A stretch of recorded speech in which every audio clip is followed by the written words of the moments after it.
어진 사람은 남을 돕되 그 방법을 살펴야 한다. 정약용이 남긴 이 말은 단순해 보이지만 깊은 통찰이 담겨 있다. 착하게 살면 복을 받을 거라고 배웠다. 남을 도우면 나도 도움받을 거라고 믿었다. 하지만 현실은 다르다. 평생 착하게만 살았는데 정작 자신은 빈손이고 가족에게조차 인정받지 못하는 사람들이 있다. 왜 그럴까? 선한 마음이 왜 인생을 망치는가? 아니, 정확히 말하면 맹목적인 선이 왜 문제가 되는가? 오늘은 착함의 두 얼굴, 진짜 선과 가짜 선, 그리고 지혜로운 선의 실천에 대해 이야기하겠다. 1장, 착함의 두 얼굴. 착한 사람이 손해본다는 말이 있다. 안타깝게도 이 말은 종종 현실이 된다. 남의 부탁을 거절하지 못해 결국 자신만 손해보는 삶. 좋은 사람이라는 평판에 매여 스스로의 삶을 희생하는 사람들. 이들의 공통점은 무엇인가? 분별 없는 착함이다. 정약용은 18년의 유배 생활 중 많은 가난한 백성을 만났다. 그는 곡식을 나눠주는 것만으로는 백성을 구할 수 없다는 것을 깨달았다. 오늘 한 되의 쌀을 주면 내일은 또 굶는다. 대신 그는 목민심서를 썼다. 농사 짓는 법, 세금을 공평하게 거두는 법, 백성을 다스리는 법을 기록했다. 강진 유배지에서 한 백성이 정약용에게 찾아왔다. 선생님, 저희 집이 너무 가난합니다. 쌀 좀 나눠주실 수 없을까요? 정약용은 거절했다. 냉정해 보였지만 그는 대신 이렇게 말했다. 내가 쌀을 주면 당신은 며칠 먹고 다시 굶을 것이오. 대신 내가 농사법을 가르쳐 주겠소. 그러면 평생 먹을 수 있소. 그 백성은 처음에는 서운해했다. 하지만 정약용에게 농사법을 배우고 땅을 효율적으로 경작하는 법을 익혔다. 몇 년 후 그 백성은 마을에서 가장 부지런하고 넉넉한 농부가 되었다. 그리고 정약용에게 찾아와 말했다. 선생님, 그때 쌀을 주셨다면 저는 지금도 구걸하며 살았을 겁니다. 가르침을 주셔서 감사합니다. 이것이 진짜 선이다. 상대를 의존하게 만드는 것이 아니라 스스로 설 수 있게 돕는 것. 하지만 현실에서는 어떤가? 많은 사람들이 맹목적인 착함에 빠진다. 자녀가 사업 실패로 빚을 지면 부모가 대신 갚아준다. 한 번, 두 번, 세 번. 자녀는 또 실패한다. 왜 그럴까? 실패해도 부모가 구해준다는 것을 알기 때문이다. 책임감이 사라진다. 인천에 사는 김철수 씨 70세의 경우를 보자. 아들이 사업에 실패해 5천만 원의 빚을 졌다. 김 씨는 평생 모은 돈을 털어 빚을 갚아주었다. 아들은 아버지 죄송합니다. 다시는 이런 일 없을 겁니다. 라고 했다. 하지만 2년 후 아들은 또 사업을 시작했고 또 실패했다. 이번에는 8천만 원. 김 씨는 집까지 팔아서 빚을 갚아주었다. 지금 김 씨는 월세방에서 산다. 아들은 다시 새로운 사업을 준비하고 있다. 이번엔 정말 잘 될 것 같아요. 라며 김 씨는 이제야 깨달았다. 내가 아들을 망쳤구나. 계속 살려주니까 책임감이 없어졌어. 강물에 빠진 사람을 건지려다 자신도 함께 빠진다는 속담이 있다. 상대를 살리려다 자신이 죽으면 결국 둘 다 죽는다. 상대를 제대로 살리려면 먼저 자신이 단단히 서 있어야 한다. 정약용도 유배 중 가족을 돕고 싶었다. 하지만 자신이 먼저 무너지면 아무도 도울 수 없다는 것을 알았다. 그래서 그는 학문에 정진했다. 자신의 정신을 단단히 세우고 그것을 바탕으로 가족에게 편지를 보내 격려했다. 물질적 도움은 한계가 있지만 정신적 가르침은 영원히 남는다. 착함에도 두 가지가 있다. 가짜 착함과 진짜 착함. 가짜 착함은 당장의 불편함을 피하기 위한 것이다. 거절하면 미안하고 뒤끝이 남을까봐 그래서 무조건 들어준다. 이런 착함은 장기적으로 상대를 망친다. 진짜 착함은 때로는 냉정해 보일 수 있다. 거절도 하고 혼도 내고 스스로 해결하도록 내버려 둔다. 하지만 그것이 상대를 진정으로 성장시킨다. 서울에 사는 이순자 할머니 68세는 손주를 돌봐주고 있다. 며느리가 직장에 다니니까 어쩔 수 없다고 생각했다. 하지만 1년이 지나자 허리와 무릎이 망가졌다. 병원에 가니 디스크와 퇴행성 관절염 진단이 나왔다. 의사가 무리하시면 안 됩니다. 쉬셔야 합니다라고 했다. 이 할머니는 며느리에게 말했다. 미안하지만 이제는 손주를 못 봐줄 것 같아. 내 건강이 너무 안 좋아졌어. 며느리는 처음에 서운해했다. 어머님이 안 봐주시면 어떡해요? 하지만 결국 며느리는 어린이집을 알아봤고 퇴근 후 아이를 직접 돌보기 시작했다. 6개월 후 며느리가 이 할머니에게 말했다. 어머님, 사실 감사해요. 저도 아이를 직접 키우니까 더 좋은 것 같아요. 어머님도 건강 챙기시고요.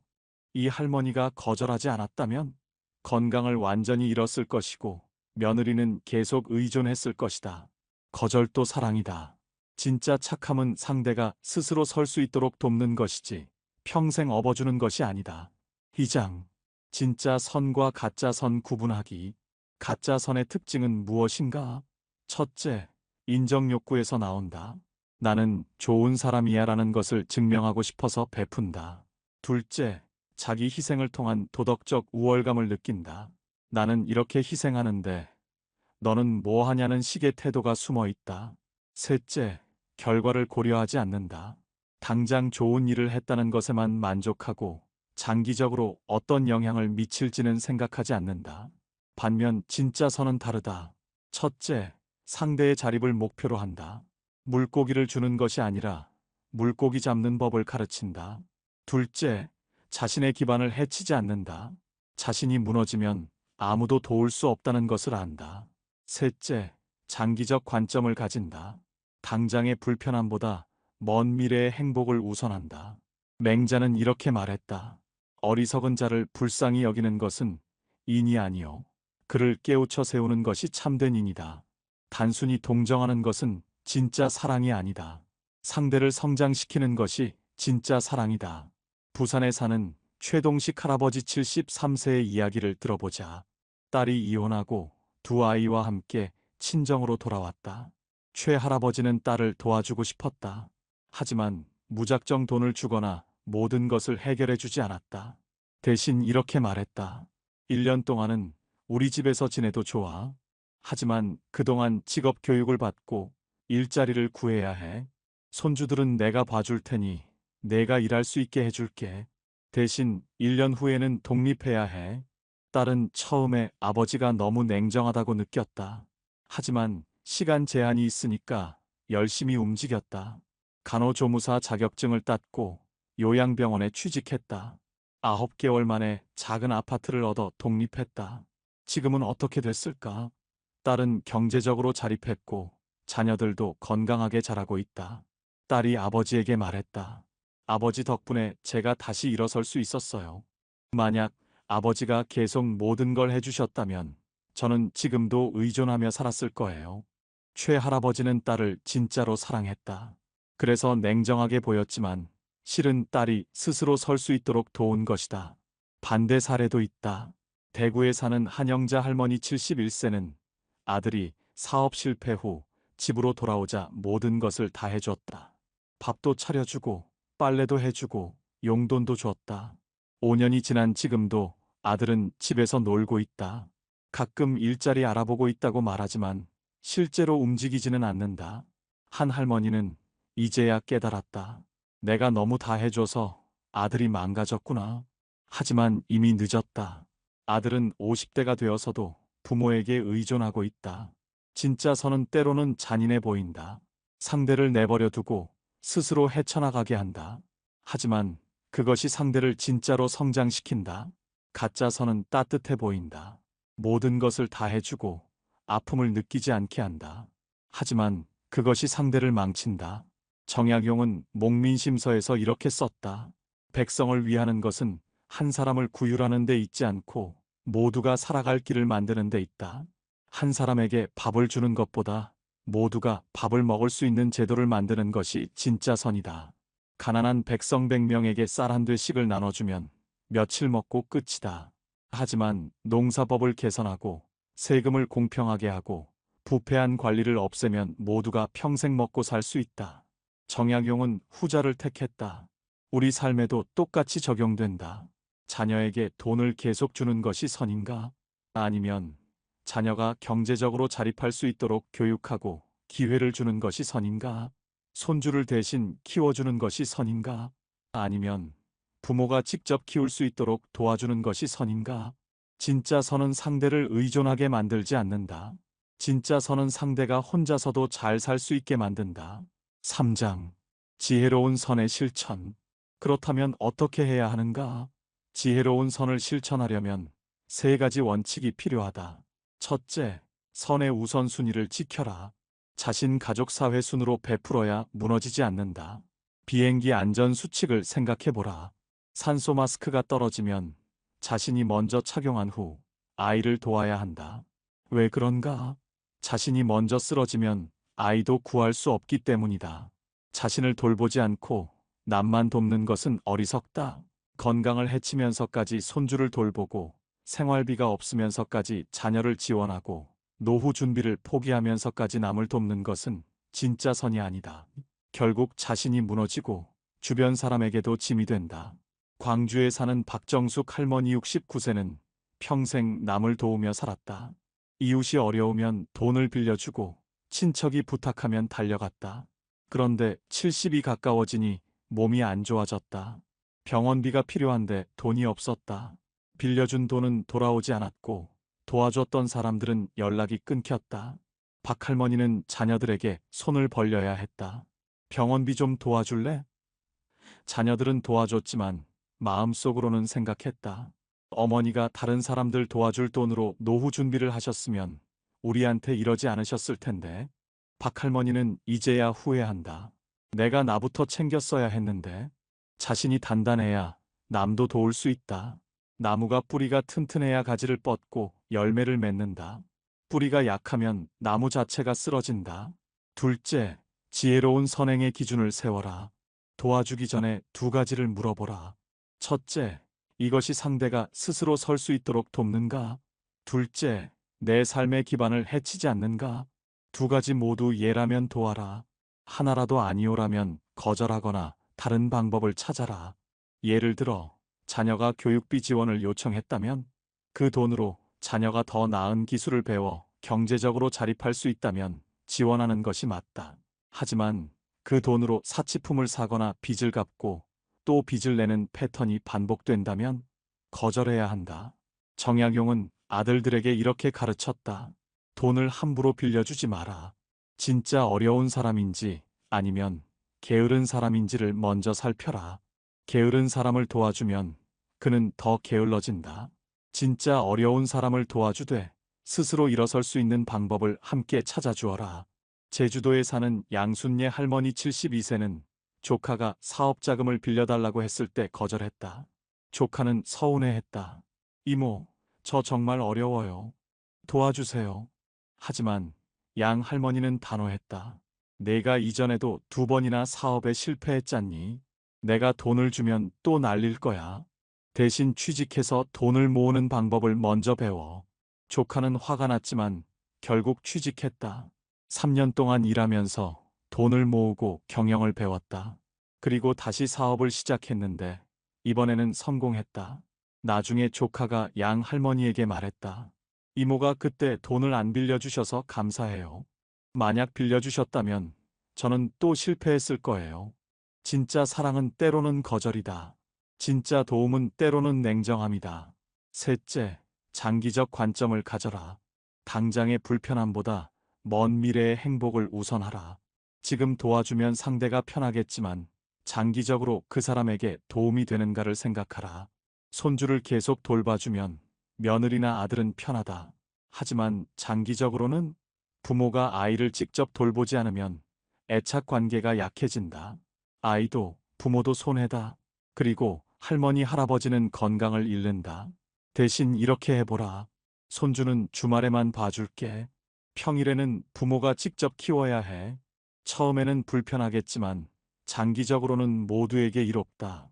부모는 책임감을 배우고 아이는 부모와 애착을 형성하고 조부모는 건강을 지킨다. 정약용은 목민심서에서 이렇게 썼다. 당장의 편함을 주는 것은 어리석은 관리가 하는 일이고 백성이 스스로 살아갈 길을 만들어주는 것은 지혜로운 관리가 하는 일이다. 당장 쌀을 나눠주면 백성이 고마워한다. 하지만 그것은 일시적이다. 대신 관계 시설을 만들고 농기구를 개선하고 농사법을 가르쳐주면 백성은 평생 먹고 산다. 당장은 왜 쌀을 안 주냐고 불평할 수 있지만 몇 년 후에는 그때 가르쳐 주셔서 감사합니다라고 말한다. 우리 삶도 마찬가지다. 자녀에게 계속 돈을 주는 것보다 자녀가 돈을 버는 방법을 배우게 하는 것이 낫다. 손주를 대신 키워주는 것보다 부모가 직접 키울 수 있도록 지원하는 것이 낫다. 친구의 빚을 대신 갚아주는 것보다 친구가 빚을 갚을 수 있는 방법을 찾도록 돕는 것이 낫다. 장기적 관점을 가진 선이 진짜 선이다. 4장. 선의 경계를 지키는 용기. 지혜로운 선을 실천하려면 용기가 필요하다. 거절하는 용기, 냉정해 보이는 용기, 오해받을 수 있는 용기, 착한 사람으로 보이고 싶은 욕구를 버리는 용기. 인천에 사는 김말순 할머니 70세는 평생 거절하지 못하고 살았다. 누가 부탁하면 무조건 들어줬다. 싫은 소리 들기 싫어서요. 하지만 그 결과는 자신은 늘 피곤하고 사람들은 김할머니를 당연하게 여겼다. 고맙다는 말도 없이 또 부탁만 했다. 70세가 되어서야 김할머니는 깨달았다. 내가 거절하지 않으니까 사람들이 나를 우습게 보는구나. 그래서 용기를 냈다. 이웃이 돈을 빌려달라고 했을 때 처음으로 거절했다. 미안하지만 이번에는 도와줄 수 없어요. 이웃은 놀랐다. 할머니가 이러실 줄 몰랐네요. 기분 나쁜 표정으로 돌아갔다. 김할머니는 마음이 불편했다. 내가 너무했나? 나쁜 사람처럼 보이는 건 아닐까? 하지만 며칠 후 깨달았다. 그 이웃은 다시 연락하지 않았지만 김할머니의 삶은 편해졌다. 부탁하러 오는 사람이 줄어들었고 자신만의 시간이 생겼다. 거절은 나쁜 것이 아니다. 오히려 자신을 지키는 방법이다. 정약용도 유배지에서 모든 사람의 부탁을 다 들어주지 않았다. 진짜 도움이 필요한 사람에게만 도움을 주었다. 나머지는 정중하게 거절했다. 내가 모든 사람을 다 도울 수는 없소. 진짜 어려운 사람을 먼저 도와야 하오. 사람들은 처음에는 서운해했지만 시간이 지나면서 이해했다. 그리고 정약용의 도움을 받은 사람들은 진심으로 감사했다. 무분별하게 베푸는 것보다 진짜 필요한 곳에 집중하는 것이 더 큰 영향을 만든다. 서울에 사는 최명숙 할머니 68세는 손주를 주 5일 돌봐주고 있었다. 허리도 아프고 무릎도 아프지만 며느리에게 말하지 못했다. 며느리가 서운해할까봐 걱정되었기 때문이다. 하지만 결국 병원에 입원하게 됐다. 디스크가 심각해져서 수술이 필요했다. 며느리가 병문안을 왔다. 최 할머니는 용기를 냈다. 미안한데 이제는 손주를 못 봐줄 것 같아. 내 건강이 너무 안 좋아졌어. 며느리는 놀랐다. 어머님, 진작 말씀하시지 그러셨어요. 제가 어린이집 알아볼게요. 어머님 건강이 더 중요하죠. 최 할머니는 눈물이 났다. 진작 말할걸. 며느리가 이렇게 이해해 줄 줄 몰랐네. 거절이 관계를 망칠 거라고 생각했는데 오히려 솔직함이 관계를 더 좋게 만들었다. 며느리는 이제 어머님의 건강을 더 걱정하고 최 할머니도 마음이 편해졌다. 솔직한 거절이 관계를 망치지 않는다. 오히려 건강한 경계를 만들어준다. 경계가 있는 관계가 오래간다. 경계 없이 모든 것을 다 들어주는 관계는 결국 한쪽이 지쳐서 무너진다. 정약용은 아들들에게 편지에서 이렇게 썼다. 세상 사람 모두에게 좋은 사람이 되려 하지 마라. 그것은 불가능하고 스스로를 지치게 할 뿐이다. 진짜 소중한 사람들에게 진심을 다하는 것으로 충분하다. 모든 사람에게 착하게 보이려는 욕구를 버려라. 진짜 소중한 사람에게만 집중하라. 그것이 더 현명한 삶이다. 부산에 사는 이철수 할아버지 74세는 친구들의 부탁을 거절하지 못했다. 친구가 돈 좀 빌려줘라고 하면 주고 보증 좀 서줘라고 하면 섰다. 결국 친구가 빚을 갚지 못해서 이 할아버지가 대신 갚아야 했다. 5천만 원이었다. 이 할아버지는 그제야 깨달았다. 친구를 잃을까봐 거절하지 못했는데 결국 돈도 잃고 친구도 잃었구나. 그 친구는 연락이 끊겼다. 돈을 받아내려고 하니까 피하는 것이다. 이 할아버지는 이제 배웠다. 진짜 친구라면 내가 거절해도 이해할 거야. 거절했을 때 화내는 사람은 진짜 친구가 아니야. 거절했을 때 떠나는 사람은 진짜 소중한 사람이 아니다. 진짜 소중한 사람은 당신의 거절도 존중한다. 당신의 상황을 이해하고 무리한 부탁을 하지 않는다. 정약용도 유배지에서 많은 사람을 만났지만 진짜 친구는 몇 명 되지 않았다. 제자 황상, 윤종심 같은 사람들. 이들은 정약용이 가난하고 힘들 때도 떠나지 않았다. 대신 무리한 부탁을 하지 않았다. 서로 존중하는 관계였다. 선의 경계를 지키는 것은 이기심이 아니다. 오히려 지혜다. 자신을 지켜야 남도 지킬 수 있다. 모든 것을 다 주다가 자신이 무너지면 결국 아무도 도울 수 없게 된다. 5장. 맹목적 선의 함정에서 벗어나라. 맹목적 선은 왜 위험한가? 세 가지 이유가 있다. 첫째, 상대를 의존적으로 만든다. 계속 도와주면 상대는 스스로 해결하는 능력을 잃는다. 어차피 도와주겠지라는 생각이 습관이 되면 책임감이 사라진다. 자녀에게 계속 돈을 주면 자녀는 스스로 돈을 버는 노력을 하지 않는다. 손주를 계속 돌봐주면 부모는 아이를 직접 키우는 책임을 회피한다. 대전에 사는 김순덕 할머니 75세는 손주를 8년 동안 돌봐줬다. 이제 손주가 초등학교에 입학했다. 하지만 며느리는 여전히 방과 후 손주를 맡긴다. 어머님, 제가 일하니까 어쩔 수 없잖아요. 김할머니는 지쳤다. 8년 동안 자신의 삶은 없었다. 하지만 며느리는 당연하게 여긴다. 이것이 의존의 문제다. 처음에는 도움이었지만 시간이 지나면서 의존이 되었다. 며느리는 내가 스스로 아이를 돌봐야지라는 생각을 하지 않는다.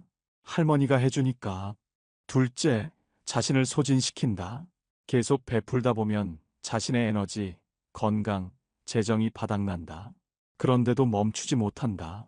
나 하나쯤 희생하면 되지라고 생각하며 계속 준다. 하지만 결국 무너진다. 건강을 잃고, 돈을 잃고, 마음의 평화를 잃는다. 광주에 사는 조만석 할아버지 76세는 평생 남 돕기를 좋아했다. 이웃이 어려우면 돈을 빌려주고 친척이 부탁하면 달려갔다. 하지만 70대 중반이 되니 몸이 안 좋아졌다. 병원에 자주 가야 하는데 돈이 부족했다. 빌려준 돈은 돌아오지 않았고 도와줬던 사람들은 연락이 끊겼다. 조 할아버지는 자녀들에게 손을 벌려야 했다. 자녀들은 도와줬지만 속으로는 생각했다. 아버지가 남 도와줄 돈으로 당신 노후 준비를 하셨으면. 조 할아버지는 후회했다. 내가 나를 먼저 챙겼어야 했는데.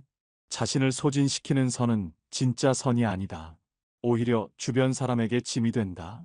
셋째, 진짜 도움이 필요한 사람을 놓친다. 무분별하게 모든 사람을 다 도우려다 보면 정작 진짜 도움이 필요한 사람을 놓친다. 에너지와 자원은 한정되어 있다. 선택과 집중이 필요하다. 정약용은 유배지에서 이것을 깨달았다. 모든 가난한 백성을 다 도울 수는 없었다. 그래서 진짜 어렵지만 의지가 있는 사람에게 집중했다. 농사를 배우고 싶어 하는 사람, 글을 읽고 싶어 하는 사람, 기술을 익히고 싶어 하는 사람, 이들에게 집중해서 도왔다. 그 결과 이들은 스스로 일어섰고 다른 사람들도 도왔다. 무분별한 선은 효과가 없다. 지혜로운 선은 집중하고 선택하고 장기적 관점을 갖는다. 제주도에 사는 박경숙 할머니 70세는 평생 남 돕기를 좋아했다. 하지만 70세가 되어서 방식을 바꿨다. 이제부터는 정말 도움이 필요한 사람만 돕겠다. 누가 부탁을 해도 먼저 상황을 파악했다. 진짜 어려운 건지 아니면 게으른 건지, 진짜 어렵다면 어떻게 도와야 스스로 일어설 수 있는지, 이렇게 바꾸니 오히려 도움의 효과가 커졌다. 몇 명 안 되지만 그들은 진심으로 감사했고 실제로 삶이 나아졌다. 박할머니도 지치지 않았다. 예전에는 많은 사람을 도우려다가 나만 지쳤는데 이제는 적은 사람이지만 제대로 돕는 게 더 보람 있어요. 맹목적 선의 함정에서 벗어나려면 분별력을 가져라. 누구를 도울 것인가? 어떻게 도울 것인가? 언제까지 도울 것인가? 이 질문들의 명확한 답을 가져야 한다. 정약용은 이렇게 말했다. 선은 반드시 지혜를 따라야 한다. 지혜 없는 선은 오히려 해를 끼친다. 착한 마음만으로는 부족하다. 지혜로운 판단이 필요하다. 6장. 진짜 선은 상대를 세우는 것이다. 진짜 선의 목표는 무엇인가? 상대가 스스로 설 수 있게 만드는 것이다. 물고기를 주는 것이 아니라 물고기 잡는 법을 가르치는 것. 밥을 떠먹여 주는 것이 아니라 밥을 먹을 수 있도록 숟가락을 쥐어주는 것. 정약용의 아들 정학연을 보라. 정약용은 유배지에서 아들에게 직접 쌀을 보내지 못했다. 대신 편지를 보냈다. 학문을 게을리하지 마라. 책을 읽어라. 스스로 생각하는 힘을 길러라. 정학연은 아버지의 가르침을 따랐다. 혼자 공부하고, 혼자 생각하고, 혼자 길을 찾았다. 그 결과 정학연은 뛰어난 학자가 되었다. 아버지가 쓴 아방강 역고를 필사하며 지리학을 연구했다. 아버지가 직접 도와주지 않았지만 가르침을 통해 스스로 일어섰다. 이것이 진짜 선이다. 만약 정약용이 유배지에서도 아들에게 계속 돈을 보내고 모든 것을 해결해 주려 했다면 아들은 의존적이 되었을 것이다. 대신 정약용은 아들이 스스로 설 수 있도록 정신적 가르침을 주었다. 현대의 부모들은 어떤가? 자녀가 어려울 때마다 돈을 주고 문제를 대신 해결해 주려 한다. 착한 마음에서 나온 행동이지만 결과는 자녀는 30대, 40대가 되어도 부모에게 의존한다. 스스로 문제를 해결하는 능력을 기르지 못했기 때문이다. 서울에 사는 한영자 할머니 72세는 아들이 40대인데도 계속 돈을 요구하자 결단을 내렸다. 이제부터는 돈을 안 줄 거야. 내가 스스로 해결해야 해. 아들은 화를 냈다. 어머니가 너무하시네요. 저 정말 어려운데. 하지만 한 할머니는 단호했다. 6개월 후 아들은 달라졌다. 어쩔 수 없이 일자리를 구했고 생활비를 스스로 벌기 시작했다. 처음에는 힘들어했지만 점점 익숙해졌다. 1년 후 아들이 어머니에게 말했다. 어머니, 사실 감사해요. 제가 혼자서도 할 수 있다는 걸 이제야 알았어요. 진짜 사랑은 상대를 약하게 만드는 것이 아니라 강하게 만드는 것이다. 계속 안아주고 업어주는 것이 아니라 스스로 걸을 수 있도록 손을 잡아주는 것이다. 정약용은 제자들에게도 마찬가지였다. 모든 것을 다 가르쳐 주지 않았다. 방향을 제시하고 스스로 탐구하도록 했다. 이 문제를 내가 직접 풀어보라.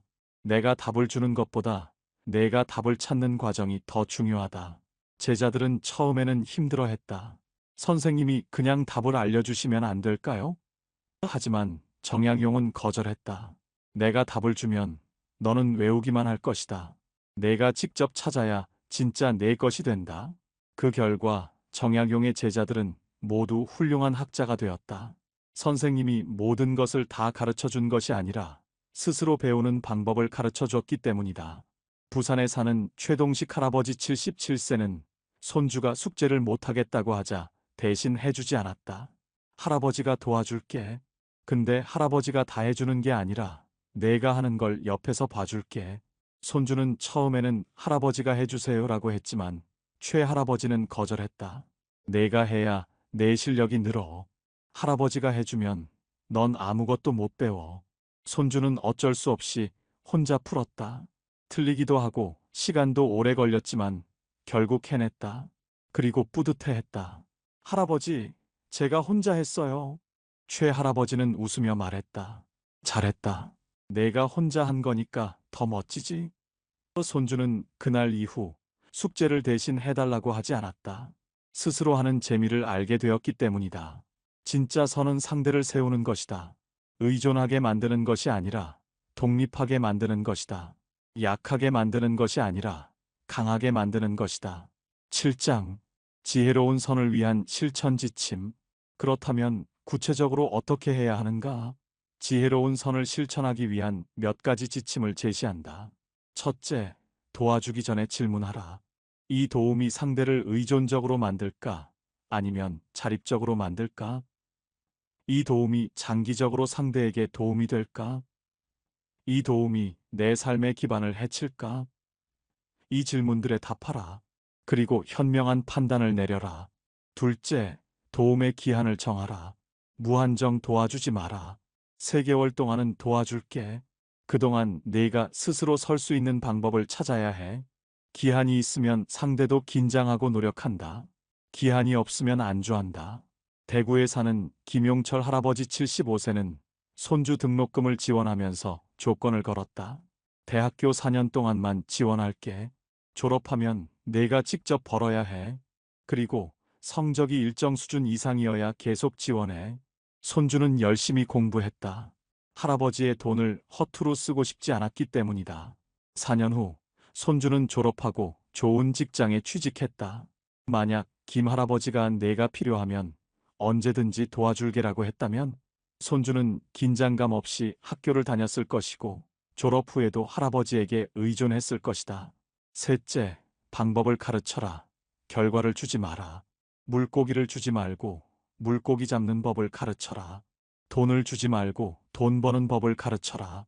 문제를 대신 해결해 주지 말고 문제 해결 방법을 가르쳐라.